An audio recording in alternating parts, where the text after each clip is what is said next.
Hi, good afternoon, folks. Happy Friday. Um, Hope everybody is doing good. I'm here at Hearts and Minds. I was supposed to be interviewed by Malar, if I'm not mistaken, but for some odd reason, she's not around. Hi, Joe. Hi, Malar. You're looking for me? Yes. How are you, Malar? How are you I'm doing? good, very good. Yeah. Just want you to know that you're sitting on my chair. Oh, I'm sorry. I didn't know that. Okay, I forgive you, but this is my office. Okay, I seem to have this knack in hijacking hearts and minds. And I thought this is just one of those. Yeah, and this is my show. Oh, thanks, Malar. Okay, we're ready to start. You remember you're the guest. Am I? Yes. Okay, all right. And this is not the guest seat. So what do I do now, Malar? Rightfully, you should get up and be respectful and say, Mother, I'm sorry, and like, let me sit. Okay, Malar. But looks like you're not going to do that, No, right? I'm not. Okay, I'm very comfortable here. Okay, good. So you run the show, okay? All right. Okay. So, guys, it looks like Malar is kind of upset. I'm not sure what's with her hearts and her mind, but let's just wait and hope she gets back. Hi, good afternoon. This is Malan from Hearts and Minds Development Center. Welcome to Being Whole, Being Me. Yes. And we are in session 32. Am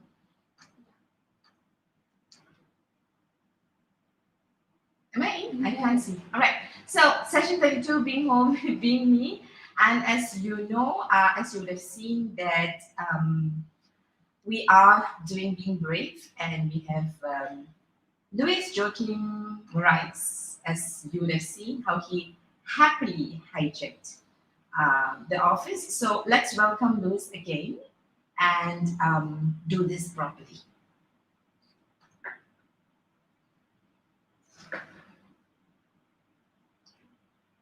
Are we on screen? Yeah. My screen is blank. Yeah. Same here. I don't Same. see. Yeah.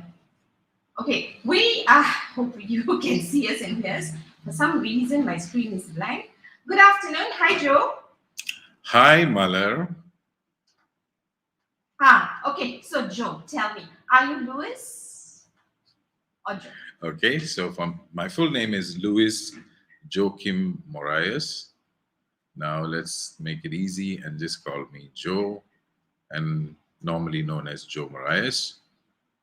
Um, okay, so currently I run a HR consultancy. Uh, we are into recruitment, training, payroll, and IR. We have offices in Malaysia, Indonesia, India, and Singapore. Yes. Nice, Joe.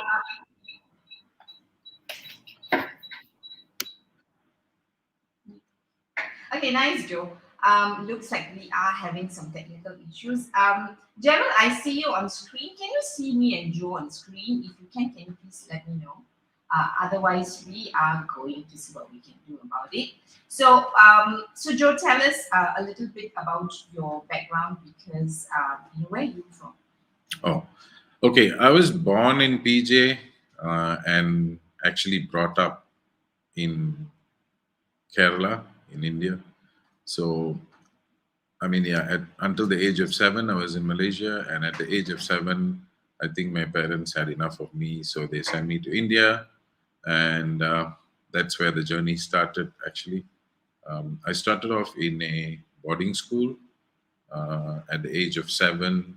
Okay, Joe, I'm going to stop you for a while because I think people can't see us. Okay. So we're going to start this. Just give us a minute. We will figure out what to do. Just give us 1 minute.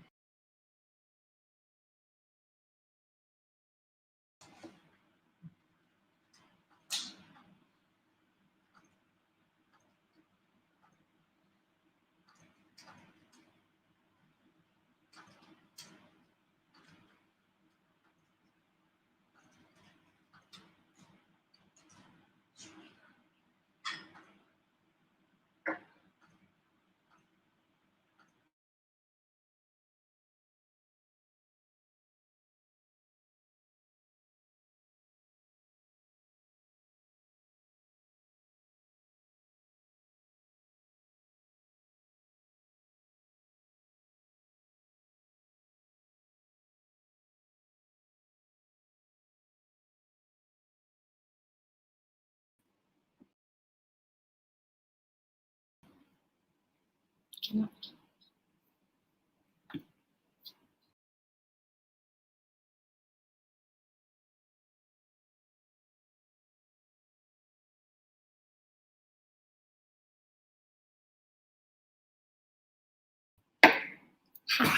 Oh,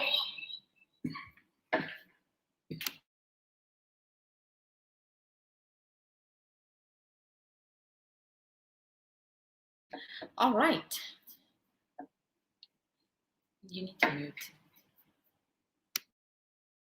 Okay. Okay. So this is what happens when you try to be brave, right? So this is Malar from Hearts and Minds Development Center, Being Whole, Being Me series. Let's do something to Joe first. We're going to bring Joe again. Gerald J, thank you for the feedback. I'm going to bring Joe back. Hi, Joe. Yeah, hi. Sorry about that. Let's move on. So tell us, tell us a little bit about your background from your childhood, right?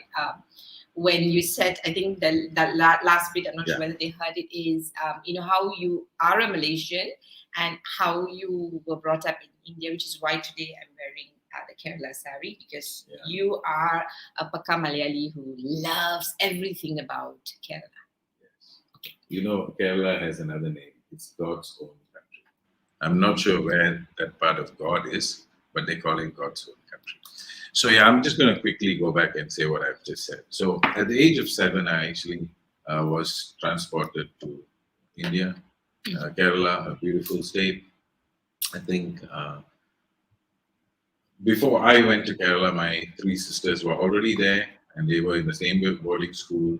I was then left behind in the boarding school by my father at the age of 7. I still remember him walking away through that window, that blue colored window. I still remember him walking away. And I think that's where it all started, and it probably, hit me that this is it. This is your road and you need to travel on your own. At 7, Joe. Yes, at 7. At 7. And so, you're talking boarding schools where you have nuns and, they're nice to you for the first 1 hour after your dad has left. And after that, it's normal, Yeah. So I can't blame them all the way because I was equally not a very good boy. So, were not a good boy. Yes. I was not a very good boy, neither in studies or behaving myself. So, you get treated accordingly. Okay, you acknowledge that now. Yeah, of course.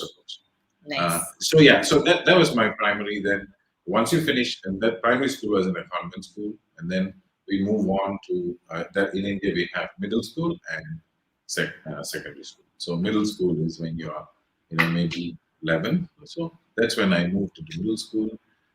Again, another new place where you have loads of new people, new boys. Again, it's a boys' school. So you sound almost sad when you say it's a boy. Yeah, it is. And of course, we had this all-girls school, which was like 100 meters away from us. So it was a lot of fun. Half the time, we actually in front of their school rather than ours.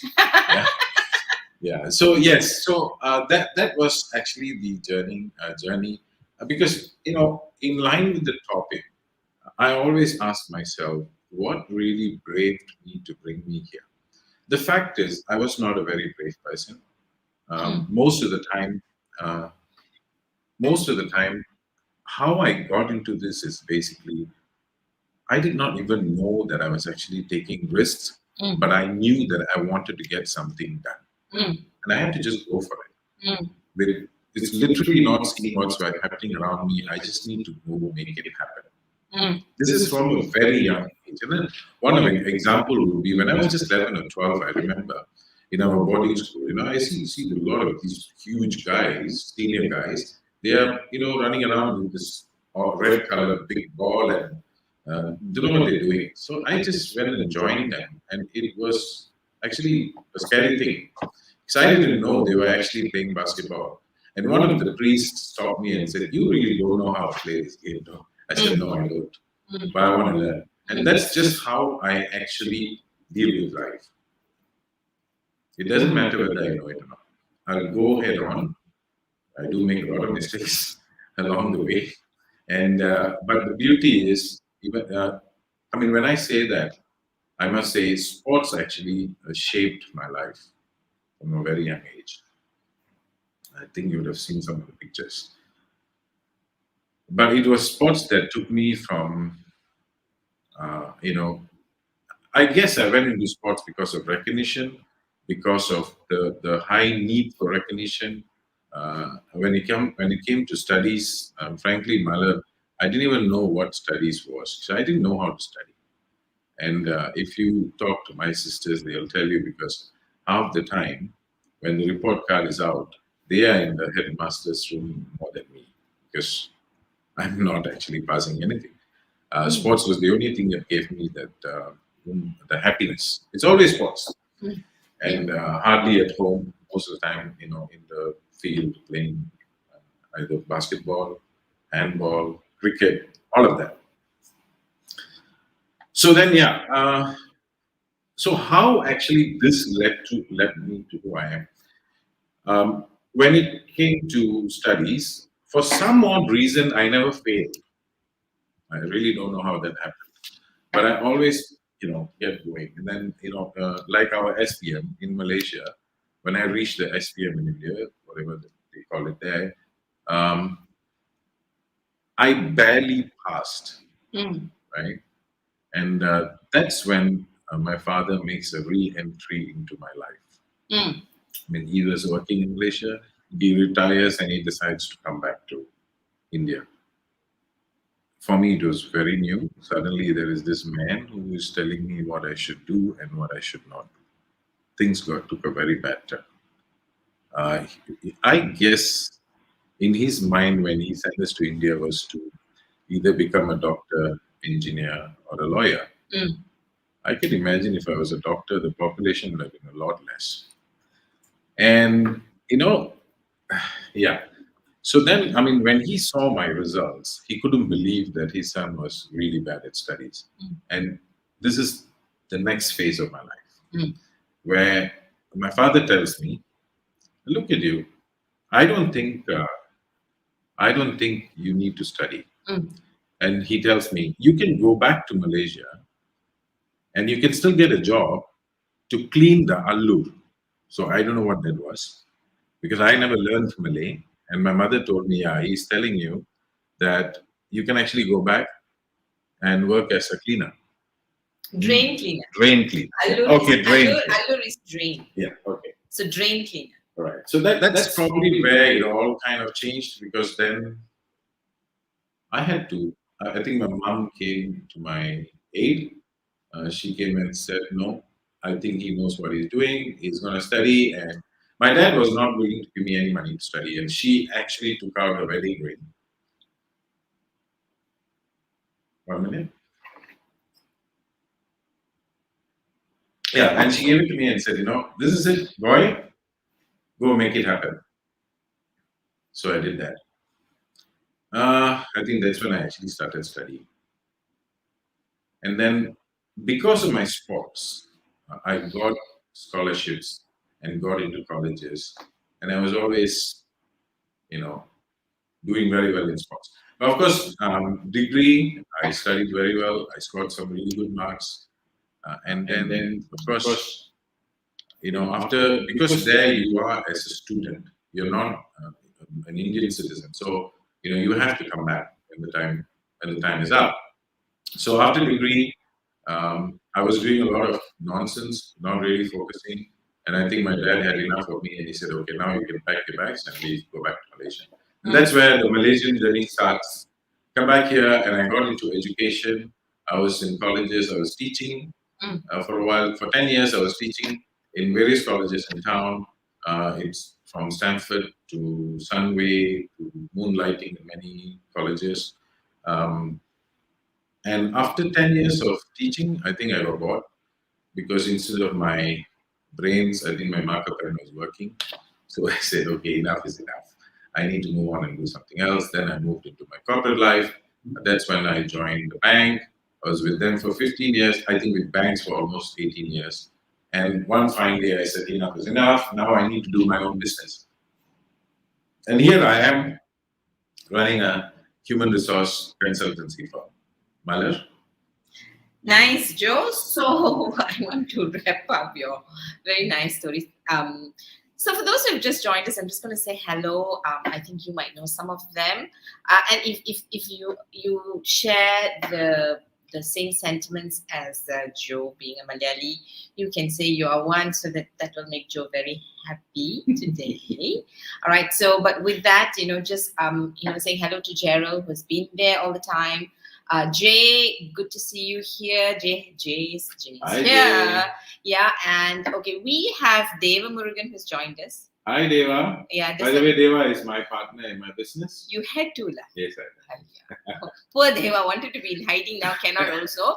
Benil does jute doors. Is that someone? Hi, Ben. Do you know him? He works for me. Okay, so you brought your whole clan Yes, here, right? yes, yes, Okay, yes, now yes. Vijay Kumar Victor has nothing to do with you. He's my friend. Hi, Vijay. Thanks for coming. Joanne Morais. Oh, no. Who's that? That's my beautiful daughter. Oh, no, Joe. Hi, Joe. Shalini Nalatambi is here. Also, your clan lah. Mhm. Okay, so Joe has brought his whole clan, which means that you guys need to ask all the difficult questions. So, Joe, thank you very much. I've known Joe for more than 20 years, and one of those things that I really love about Joe is that when I first got into the training industry, and he knew I was this very young, bright-eyed girl excited to change the world. And I remember meeting Joe. He was in a college, and I told him about my dream of wanting to be a trainer, right? And when most doors were closed, Joe opened some doors for me because he believed in me. So he actually gave me a lot of space for me to practice. And I think last year when Joe did an interview with me, we reconnected after many, many years. And, when you look back, you're very grateful for people who believe in you when no one believed in you. And that is Joe Morais. Right. And now it's very interesting. I've always called him Louis because that's how formal the relationship was until a couple of weeks ago. He said, I am Joe. So, Joe, thank you so much for saying yes to this. It was not easy to convince you to be here. Joe, you shared your story. You said you were sent to India literally on your own with your sisters, right, to a boarding school at 7. Yeah. And I think that was a big thing. There must be a big thing for a little boy, right? I know whenever you talk about it, something shifts, right? And that's why I wanted to call this, being brave, because I think all the years that I know you, I just absolutely, I won't say enjoy your honesty, but I admire, respect, and love your honesty, because what you see is what you get. And that's what I really, really love about you. And, I hope people can also see the parts of you that I've been able to experience. Joe, so thank you. Now, you mentioned that, you told us how naughty you are. I think people who know you're naughty, right? And it is December. So Santa's not going to give you a gift. Never mind. So you mentioned how you were not very good at school. You played a lot, and sports. I know sports is your heartbeat, right? Yes. That comes very clearly because you always want to go back to Kerala. Every other time I speak to you, I'm in Kerala, right? God's own country. And and you said it was very moving to see how your dad was seemingly a very practical man. Didn't see any future in you. And, it's wonderful that you had a mom who believed in you and who said, go ahead. And I suppose that's where your major shift happened. You said you started studying, right? After which you came to KL and, you started working as a lecturer. And then after which you also went into banking and eventually started your own business, right? Yeah. Became an entrepreneur. So we know Joe is brave because for a 7-year-old to be sent to a country without the parents, with the sisters, in a boarding school with nuns and continues to be naughty must be brave. I have to say yes. It wasn't an easy one.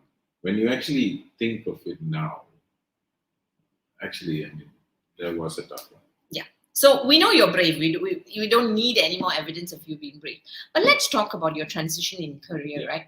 What was the major? So you see, you've made two major transitions, which I think is really important, because from teaching, you went into banking. Why the shift? Okay. So actually, teaching was not my first job. It was basically an admin kind of person in a college. Mhm. And I used to like watch the lecturers go about, and I said, why can't I be one of them? I mean, I can be a lecturer too. Mm. So then, I told one of the lecturers that I want to do this. And the best part about this whole thing is I was never a good student, yeah.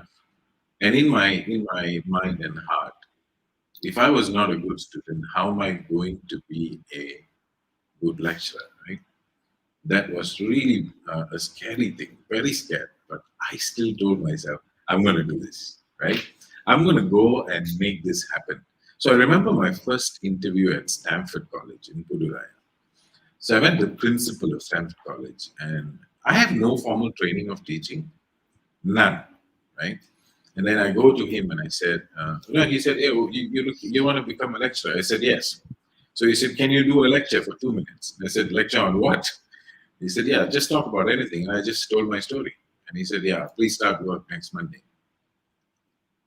And that's basically how I got the job. Okay.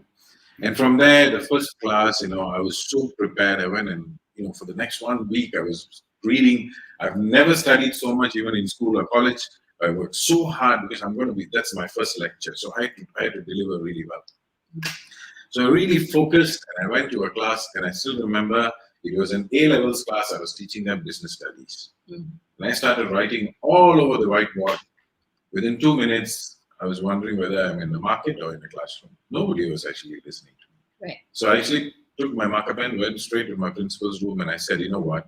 I don't think this job is meant for me. Mm. Now that's when actually the teaching, the principal actually taught me, Mr. Sami, some of you might know him. Now he said, what did you do, Louis? I said, yeah, I went in, I just started writing out, oh, okay. You know what? I don't need you to go and teach. Can you go and talk to all of them in that class for the next 1 hour? Just go and ask their names, where they're from, get to know them. I never knew any of this. And that was my only formal training in teaching. Wow. That was fantastic. And from that day, I just thoroughly enjoyed teaching. It was so much of fun. I never knew that I could do it. When I tell my friends back in India that I'm actually teaching, they're like, no, you must be joking. You must be teaching some people who are deaf, So that's the reputation I have back home. But oh, thanks. But my students loved me, by the way. And so that journey went on for 10 years. And what I realized was throughout the journey, yes, that's where the learning came, the confidence came. I would say I was brave enough to talk to people. And then that's okay. So after 10 years, I thought, you know what, this is not what I want. I want a little bit more challenge in my life. I want something more challenging, not just teach, because teaching was almost reproducing what's in the books. I don't want that. I want something more challenging. And when you get what you wish, right? And as I was just thinking about it, I get a call from one of those international banks, and they say, we're looking for a call center manager in my whole life. I'm going to stop you for a Yeah. while because I want to say hello to a couple of people. Yeah, please do. I know you say my middle name is rude, but Yes, never yes, you mind, are. just hang in there because Perthpal has come in to say that I'm looking fabulous. So I think that we need to pause because he's the only one who thinks I look fabulous. Hi, Perthpal, welcome. You said the right thing about me because all the attention was going to Joe. Hi, Vijay. Vijay says that you taught English. Is that correct?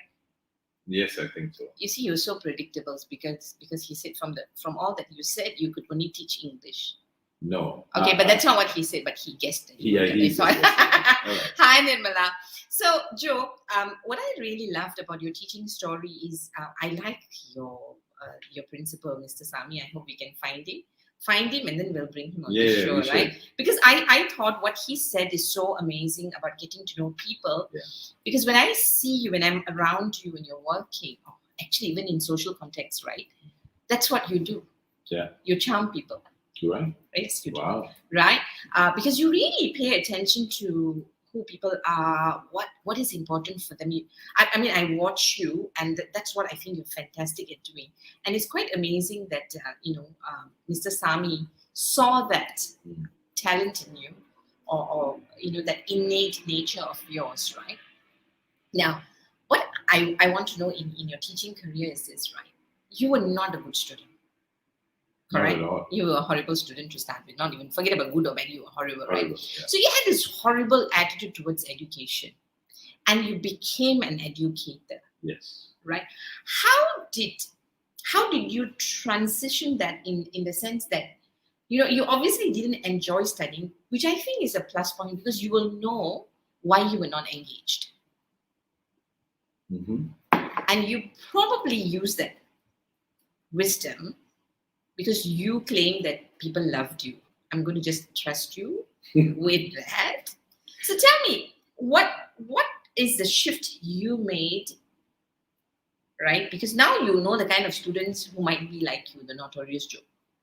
I think they will do well. Yeah. Okay. So what's the switch in thinking that you made before we go into your banking? Okay. So I guess the thought or moving into becoming a lecturer was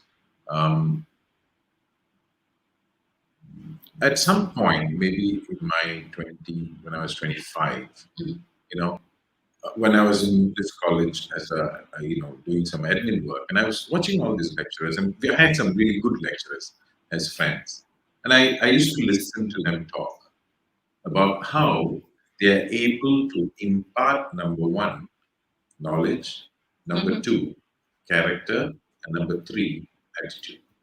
These were the three things I used to hear from my, friends, lecturers in those days. And I was saying, that's not difficult. I think I can do that. I don't think that's an issue. And then I had to take the step because I was not going to be a clerk all my life. I wanted to do something much more than that. And I knew that I had the potential, even though I was not confident enough. But it's about just making that move, not really worrying about what's going to happen. And I think all my life I've been like that. I've made such bold moves, which after, when I think about it later, it's like, how did I even do that, right? Like getting into teaching was a classic example. That is not my cup of tea. If you give me sports, I will be the happiest person in the world. But of course, I couldn't get much once I came back to Malaysia. And so that was the switch, making that conscious decision, I need to do much better than this. And then it doesn't matter what is that difficulty going to be. Difficulty was never an issue. I had to get it done. I had to get to the next level. And of course, what was the driving force? As I said, in my family, I was probably the worst when it comes to studies. I don't think my father ever expected me to, finish school, but somehow I finished. And at this point, I'm one of the highest educated in my family. I'm very proud of that. Along with my eldest sister, we both are the highest educated in the family. Okay, so the rest of them who are listening, my siblings, they're probably going to beat me up for this. But the fact is, yes, I enjoyed what I did. I had a point to prove to my father. I had to tell him, listen, I can study too. Nice. And he did. He was around when I graduated and when I got my master's. So tell us, what was your father's reaction when you got your master's? Oh, by the way, my father doesn't have much reactions. The only reaction is when he gets angry with me. All the whatever he gets in his hands goes flying at me. But yes, I think he was very happy. He's not a person who is very expressive, unlike me. He is somebody who, you need to really watch close to see what he meant. And he was very happy for me. I'm very sure. Obviously, my mother was over the moon that I got my master's. The prodigal son actually got master's. The gold ring, right? Yes. That she gave you mattered, right? Yes. I mean, it was a gold wedding ring, right? Yes. You said yes. she gave you the wedding ring. You made, it mattered so good. Joe, there's one thing that I was a bit confused when you said you were not confident, but you knew you had potential. So it seems to me like the same thing but the opposite thing, right? So how do you say that you're not confident but you have potential? How does that happen in your head?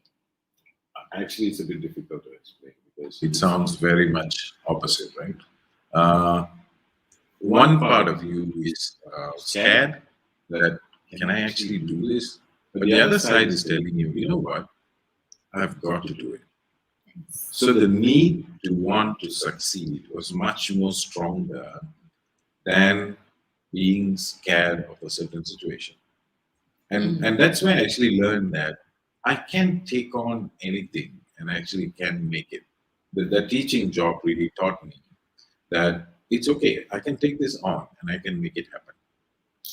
And Joe, that's really what I love about your story and the things that I've heard, when we're chatting, is that I think a lot of us think that when we are courageous, to be brave, there's no fear. And what you're saying is that acting despite your fear is actually being courageous. Actually, you nailed it. I think bravery comes along because you have fear. Nice, nice. Thank you, Joe. So, another compliment for my sari. Oh, come on. Nirmala says yes. I chose a Kerala sari because otherwise Joe won't agree to the interview. That's all there is to this beautiful sari. Besides the fact that I think it's not the sari that is nice because I'm wearing it. The sari is actually getting the right attention. So thank you, Nim. I know Joe can't handle this, but really, if I didn't wear this sari, he wouldn't have agreed to this interview because he has postponed this I don't know how many times, right? Because he wasn't brave. So I need to thank Joe for being brave here to say yes and actually take over my seat and allowed to be interviewed literally face to face, even though we are maintaining our distance. Now, Joe, so you spoke about how we heard the story of you as a 7-year-old, and Nimala is saying inspiring to hear Joe's story. Great that you had the courage to venture into the unknown at the time with your gut feeling. You see, I told you your story will inspire people. You've got to start listening to me, okay, Joe? All right, now tell us. So you did well in teaching. You had your charm. People loved you. After all, you were teaching English. no. Okay, Joe.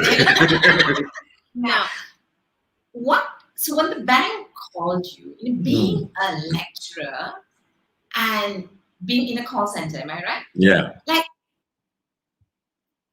So tell me about your confidence and your potential here. Like, how did you Actually, it was funny because I was almost done with education, and when I say done, I went through all of the different levels in education.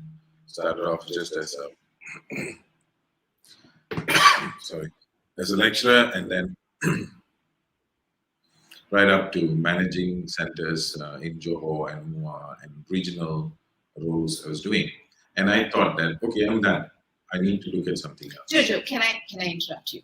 When you say you're done, how do you know you're done with an industry? How do you get to that space and say, you know what, I had enough of this, I've done enough, there's nothing else I want to do in this industry or in this job, and I'm ready to move on to something else? So people who are listening, right? Some of them might be thinking of career change at this moment as you're talking to them, right? And they might be feeling, I'm done. Yeah. So this question does not have a straight answer because it is very dependent on each individual. Because I know of people who started teaching with me 30 years ago, still teaching. Yeah, but what was it for you? Yeah, I'm going to say. So I even ask them every now and then when I meet them, right? Hey, how do you still do it, man? I mean, it's kind of boring. I can literally go to sleep saying the same thing every day. But their motivation and their side is different.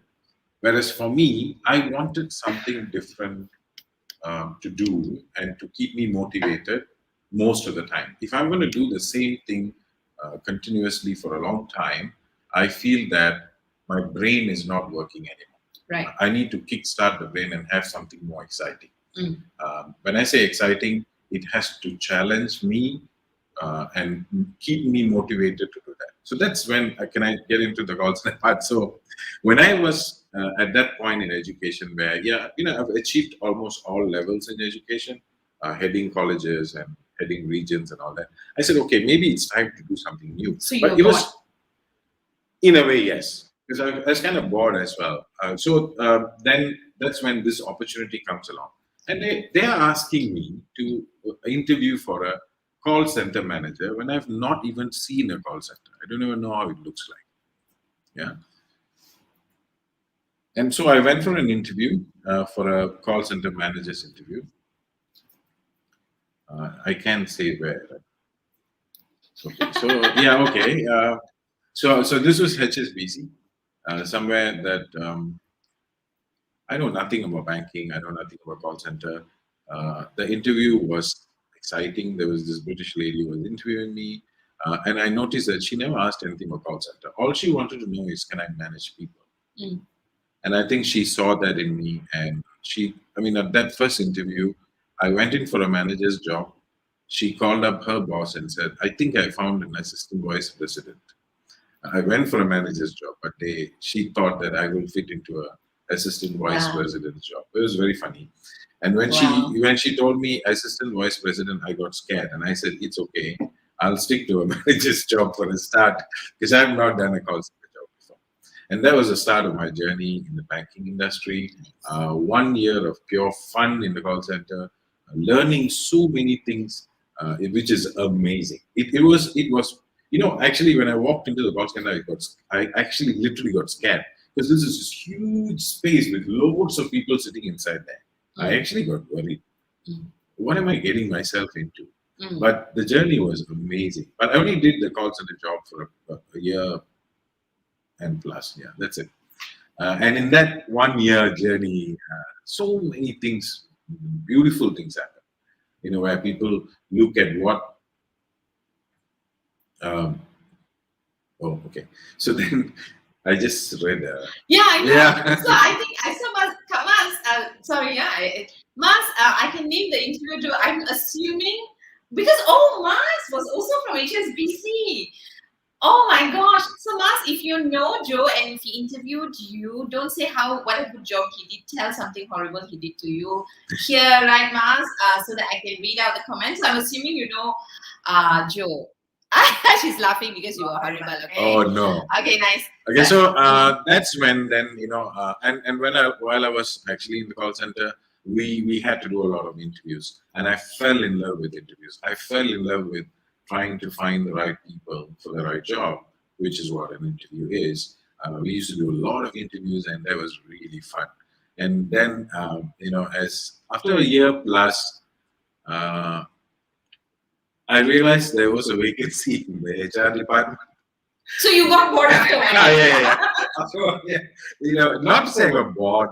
The working hours were a little bit of an issue and all that. So I chose to, if I can get a morning shift. And HR was the kind of thing I wanted to do. There was a vacancy, and I got in as a recruitment, talent acquisition. Which was not so different from interviewing, was it? Yeah, that's where it all started. The HR journey started. Okay. Right.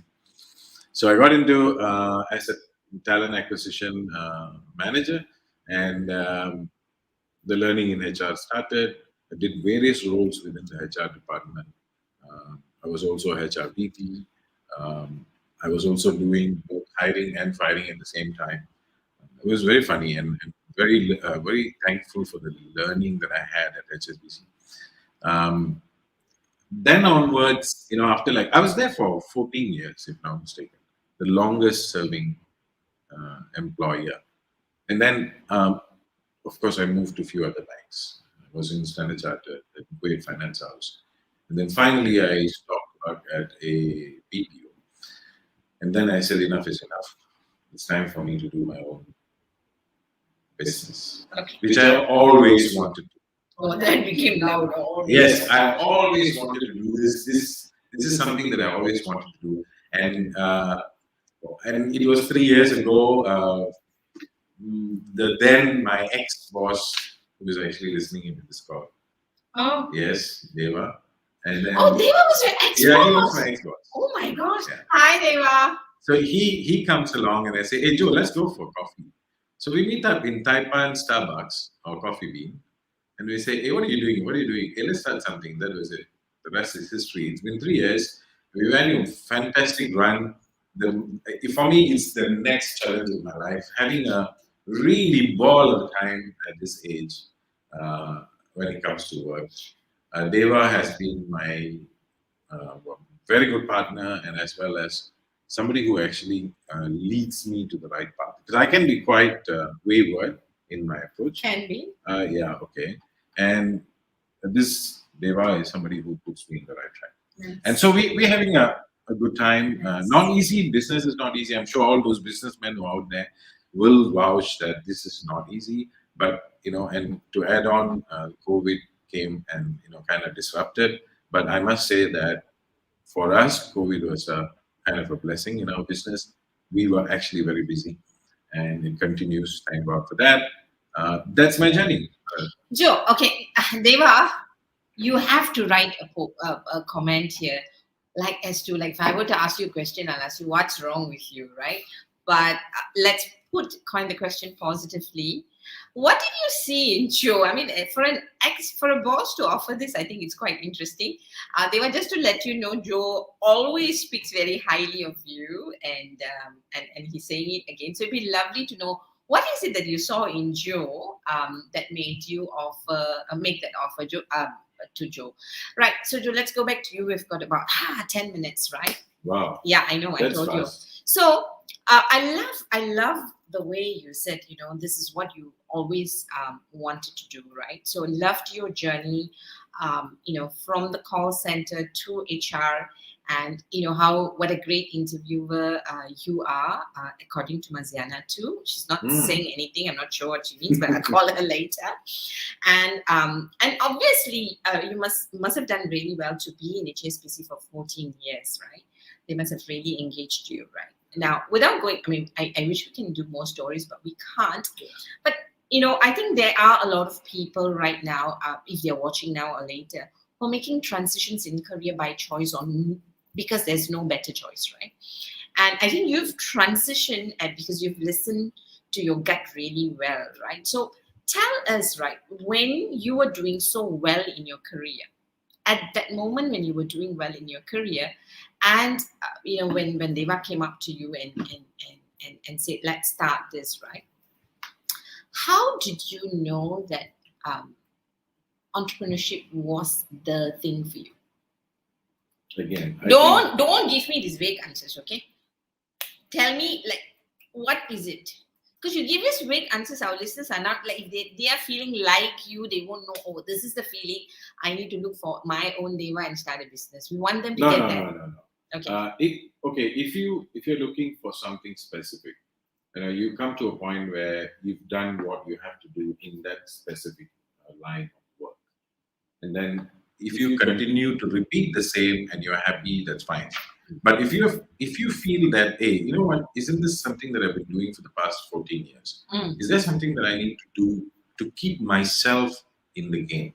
Right. That's all it is. It's nothing to do with the job is boring. No, I need to be motivated. I need to be able to enjoy what I'm doing. Like what's happening right now. Every day I walk into my office and I'm so happy. So what made me make that move? One answer. Time's up. I've done this long. I know I'm up there. It's time for me to get to the next level of challenge. Okay. Right? So because two words keep coming up from the first transition to now, you use the word enjoy and you use the word motivated, right? So how do you know you are enjoying? How do you know when you're motivated and not motivated? What is it for you, Joe? I think the first one would be, all of you can actually check. You wake up and you want to go to work. I think that to me is a big thing. Every day is exciting to get to my office, exciting to see my team. That's one of the things that really tells me that I'm happy with what I'm doing. Right. And second thing that makes me happy is when I worked for people, we had to work until weird hours. And I would curse the whole world for doing that. But today, I don't want a public holiday. That I think shows that I'm really happy with what I'm doing. Nice. Okay, so now we know what I'm hearing from you, Joe, is that listen to your heart, know where your heart is. check out for being alive, wanting to wake up, wanting to contribute, wanting to have fun and enjoy life. That's what I'm hearing. Yes. So you're not really focused on the task, but the feeling that comes to you when you are actually at doing whatever you're doing is what, Yes, what I'm hearing. correct. Yes. Because I think very often when we talk about career, when we talk about transition, we're talking about the task as to what we are doing, and a lot of us hold meaning to big things that either the world labels it as great, right? But what I like about what you're saying is that you're saying check in with yourself to see whether you are happy, whether you're enjoying life. And enjoyment here means you spring up in the morning and say, I love my day and I'm going to make the best day. And by the way, by making the best day, I do all of this, is what you're saying. Okay, good. Nice one. So tell me, Joe, when it comes to, you've had this whole journey, and having been a recruiter for so many years and running your own recruiting business right now at this moment, what are some things that you see people struggling, either, when they're seeking applicants? You will have a lot of applicants, am I right? So what do you, from your experience, what do you see them struggling with that stops them from moving forward in their career, especially if they are being forced into a transition? In the first place, being forced into a transition is an unfortunate space to be in. Right? It's a bit difficult. But when you make a conscious decision to really move, we need to be. One of the things is that when you want to get into a new industry or even a competitor, you need to really do your research. That's your number one. You need to learn where you're going and what is it like. One of the things all of us need to find out is, what is the culture like in this place, right? For me, that's really a big thing. You need to understand their culture. What is their career plans in that company? You need to first find out, does this company really support people and move them up based on their ability to perform, or are they an organization which would just make you work and that's about it? You need to find out the culture. Very important. Do your research, right? And even before that, you need to be self-aware. You need to be self-aware, not aware. Self-aware. That's the part that I told you, Mother, that when I want to move from one job to another, that's the part that helps me to move. When I realize within me, it's time for me to move and it's time for me to do something else. That's known as being aware of what you want. Now, don't be forced. Don't leave an organization when you're at your low. And many people will tell you that.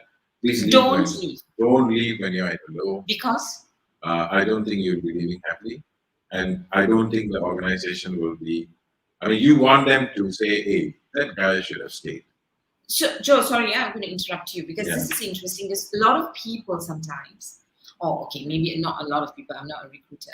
What I've seen is I'm not happy with my job. I'm having problems with my boss. I don't like what's happening in my company right now. Maybe I feel victimized and I'm going through a low. Right? Now, isn't that the best feedback you can get that you don't belong there? Because you're giving me the opposite. And when you're low, you don't leave. Why? I don't get it. Because if I'm low, if I'm feeling low, either I'm not in the right space or people are not treating me well, right? Okay. Right? So when you say you are on a low, are you on a low or the company is looking at you as one of those low points? Right. My point that I was making is, do not leave the organization when the organization is thinking that you are at your low. And for them, they'll be like, okay, please, good riddance. That shouldn't be the case. Because you will still cross some roads. So stay. Make your name. Make yourself important. Make them feel the pinch. I love this. Okay. So, Finally, I love something that you say. No, because I one of those things that I think is that if you work for someone who doesn't appreciate you, the best revenge is be so bloody good at your work, so that when you leave, they Yeah, suffer. And you're that's like, right. yeah, right. Yeah. Okay, and that's what you're saying. Vijay Kumar Victor is agreeing with you. Always leave on a high. So when you say don't live on your low, don't leave when you're not performing, because the other thing that happens is that when you leave thinking that you have failed, you're going to bring that esteem and that mindset into your next interview. correct. It's And not then- going to go away. Yeah, nice one. There is a question. So I know I've interrupted you because what you said was that I asked you about, what are the trends that you see? You said do your research, understand your Yeah. culture, make sure there is a career development plan for Yeah, you, yeah, and you see that by understanding the culture and how the organization work. yes, And you did say that the individual need to be self-aware, yes. right? Because if I don't know who I am, how am I going to connect to all of that, right? But there is a question, if I can interrupt you. Yeah, please. Anyway, I will interrupt you. Thiru Kesan, hi Thiru, it's nice to see you again. Thiru, do you know him? No, you don't know. Thiru's my friend. Okay, he's asking top 3 specific skills and you think an entrepreneur needs today before I give you a compliment from Deva. Okay. So I think one, be extremely flexible and fast in what you do. Flexibility is your key. 3 skills that we need. One is be highly technical savvy, be fast, and the most important one is be adaptable. Flexible. Yeah, I think that's the key skill that you need to have. So talk about technical, right? So tell us a little bit more when you say technical, what do you mean? Okay. So if you Look at today, if most organizations are already moving towards the technology side of things, everything is becoming technology. It's not just, there is no more paper and pen.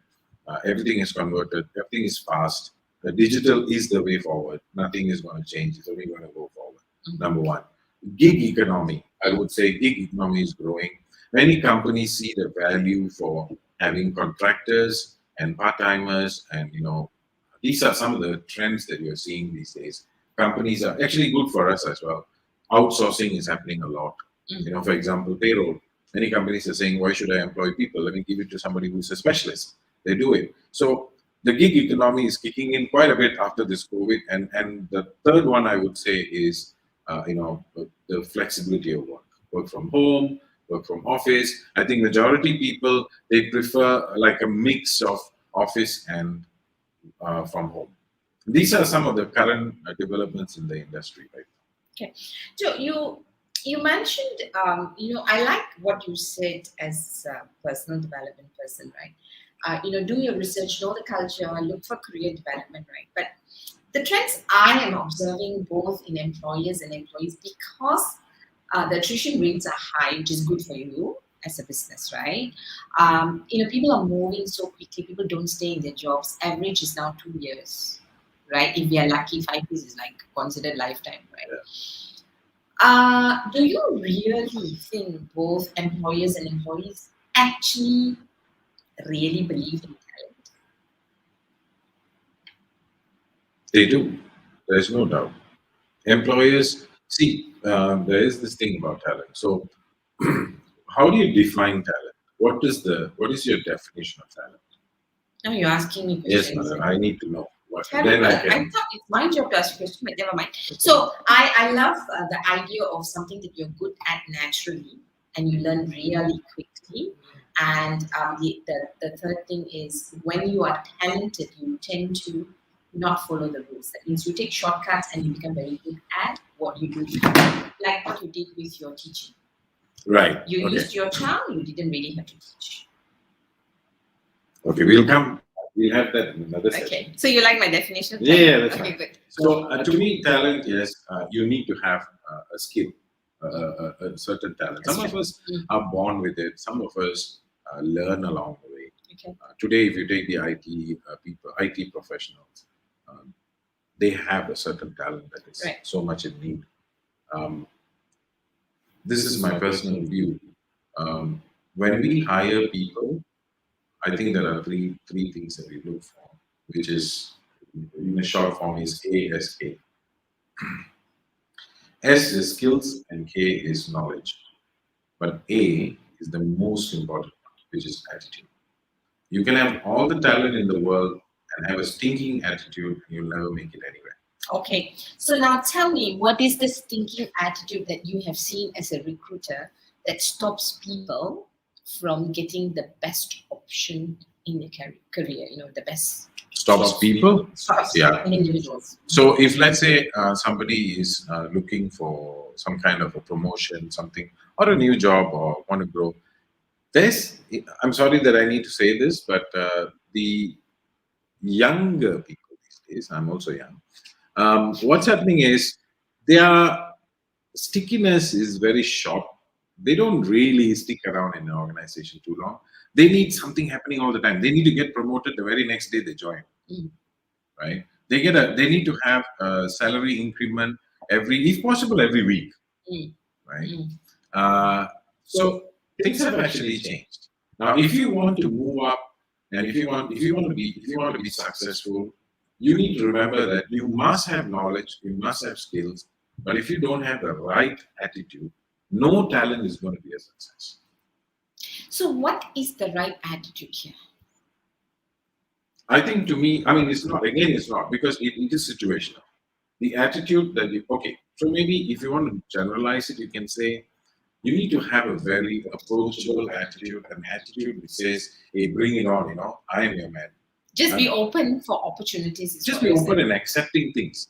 But nowadays, I've heard people say, you have to be a bit arrogant in order, you need to have that swag in order to be successful. To an extent, I will agree. Like, for example, if you take Cristiano Ronaldo, the footballer, I think he's got an attitude, an arrogance about him. But guess what? He matches his skill to the arrogance. This is the same thing that organizations talk about. Exactly what they say. Hey, that guy is a little bit arrogant. By the way, he adds the value as well. So what you're saying is that if you're skilled, it's okay to be arrogant. That's fine. If you can pull it away, go ahead. I'm sorry, that's the trend these days.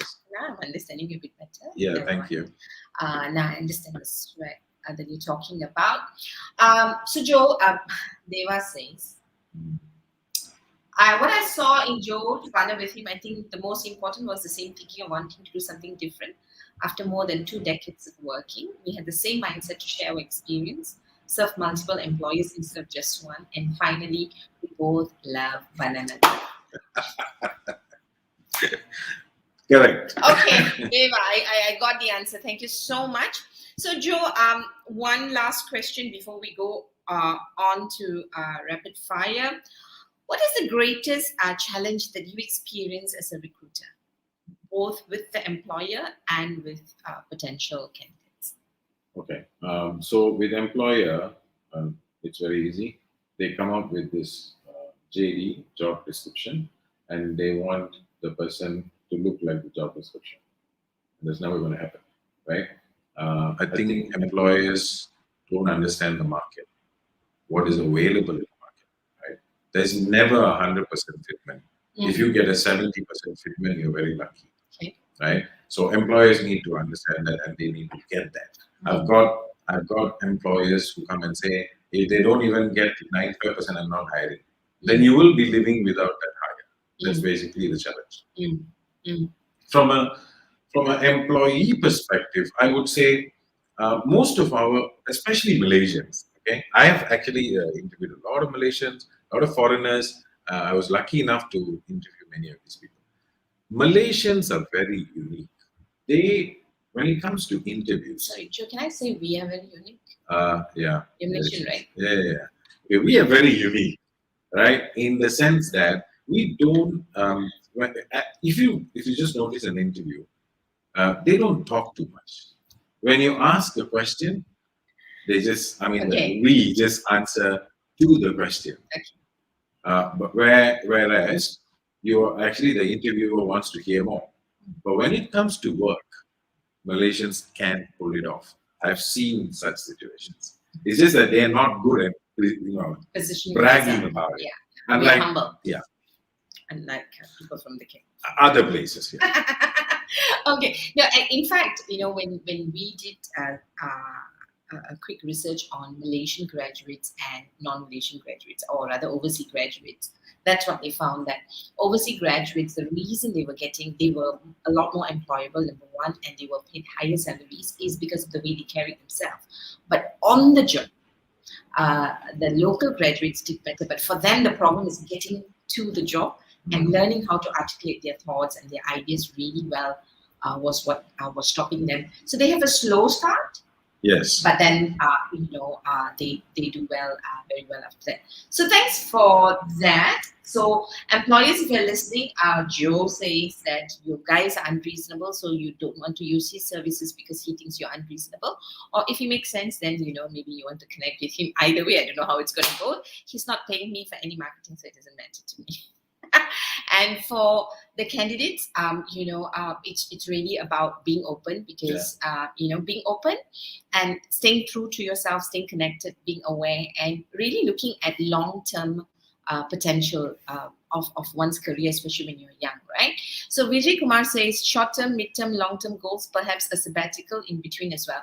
I think Vijay is probably talking about what you call it, transition in career, and how do you do the transitions, and why it matters, right?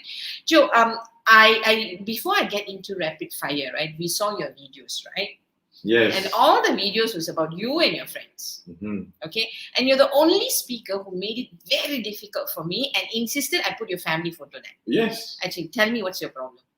My problem? Yeah, I don't think it's a problem. Actually, it's a beautiful thing.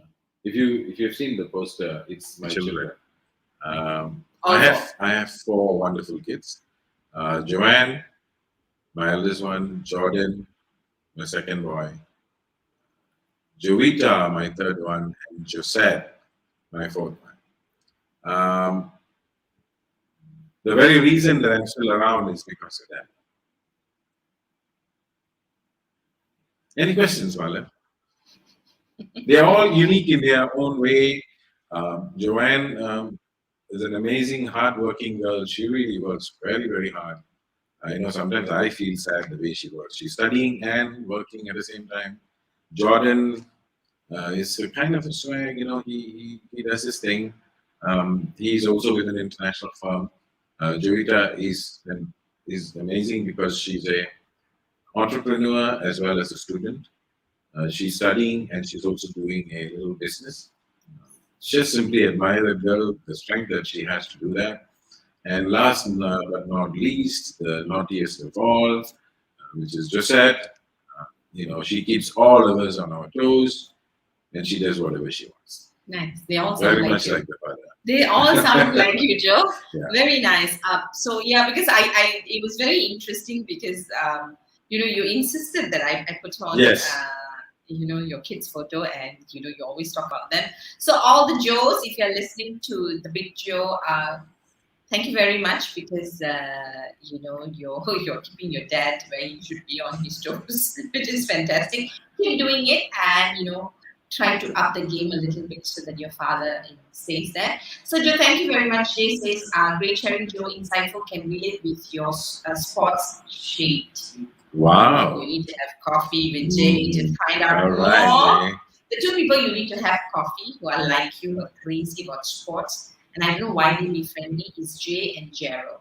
Gerald is another crazy guy. We're doing it. Yeah.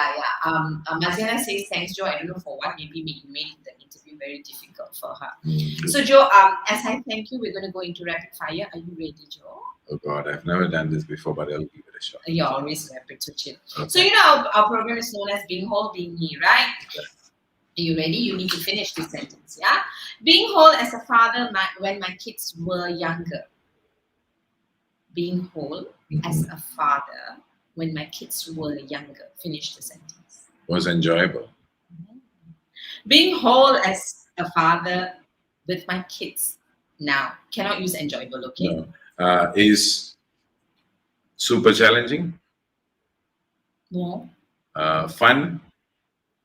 Most of the time fighting with them. Right. Yeah. And how does fighting and challenging make you whole? That's the fun part, right? I mean, with them, it's about listening to them, sometimes just not saying anything, and trying to actually feel what they feel. Yeah.